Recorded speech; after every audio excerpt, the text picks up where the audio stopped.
Conectados com a palavra, em consonância com Anoitecendo com a palavra, hoje abordando aqui o capítulo 54 do livro do profeta Isaías. O título que eu daria a esse capítulo seria: O Deus que permitiu o exílio é o mesmo Deus que libertará. Os primeiros 10 versículos, nós temos aqui um oráculo de salvação, que tem também a sua consonância com Isaías 49.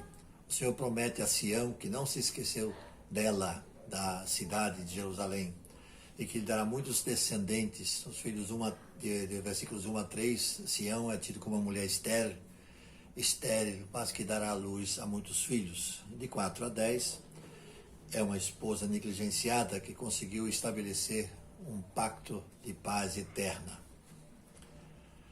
Já no capítulo, lá no versículo 1 do capítulo, fala-se em cantar.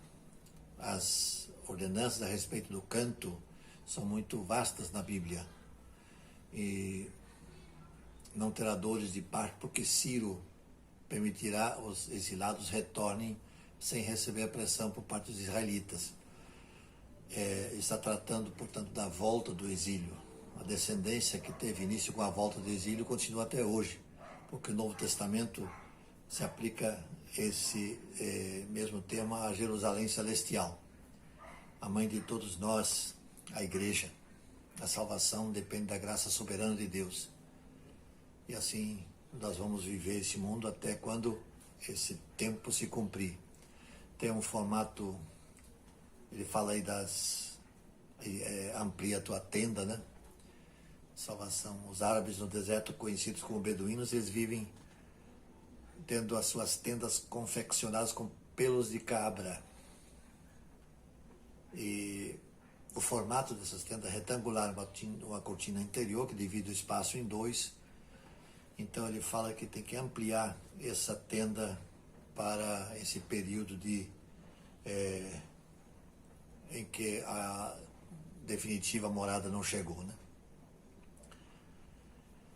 Versículo 3 fala em transbordar. É uma ilusão, uma alusão a Gênesis capítulo 28 e 14, onde o mesmo vocábulo é traduzido e pode-se entender dessa forma. A vergonha da tua mocidade refere-se à infidelidade de Israel, que trouxe a opressão dos egípcios e dos assírios. O opróbrio da tua viuvez diz respeito ao exílio na Babilônia.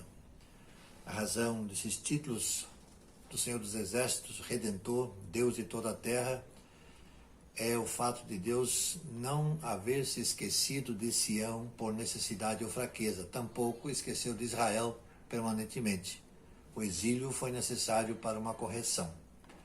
O Senhor chama Sião para ser sua esposa, chama como uma mulher desamparada e desprezada. A experiência de Sião no exílio, portanto, é para esse despertar, né? A ira de Deus contra os seus eleitos é por um pequeno momento.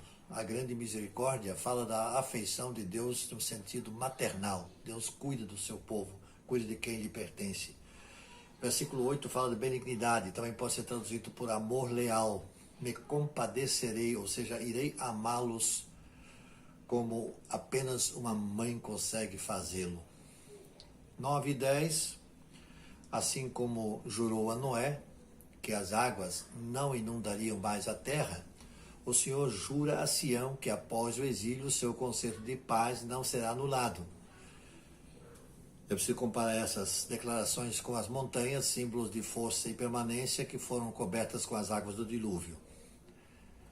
Versículos 11 a 17, nesse mesmo oráculo de salvação, o Senhor dirige-se a Sião, devastada, prometendo que a cidade reconstruirá e terá uma glória maior que a anterior, e que lhe dará proteção. Tua muralha de pedras preciosas, para uma descrição mais detalhada da Nova Jerusalém, que está por vir, lá de Apocalipse 21, 18 a 21. A oprimida é Sião ou Jerusalém. A Nova Jerusalém está por vir ainda. Os filhos e discípulos do Senhor incluem aqueles ensinados por Cristo. Nós somos também, estamos nessa mesma caminhada. Tinha a sua língua erudita. As palavras, ou a língua que fala em impropérios, versículos 14 a 17, ele trata desse assunto.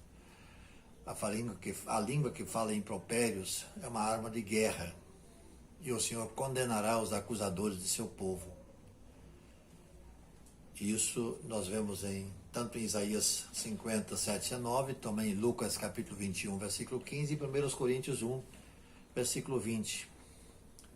Então, pelo restante do livro de Isaías, os capítulos seguintes, a palavra servos refere-se a todos os santos, sejam judeus ou gentios, aqueles que haveriam de ter a oportunidade de encontrar-se com o Senhor, através de Jesus Cristo.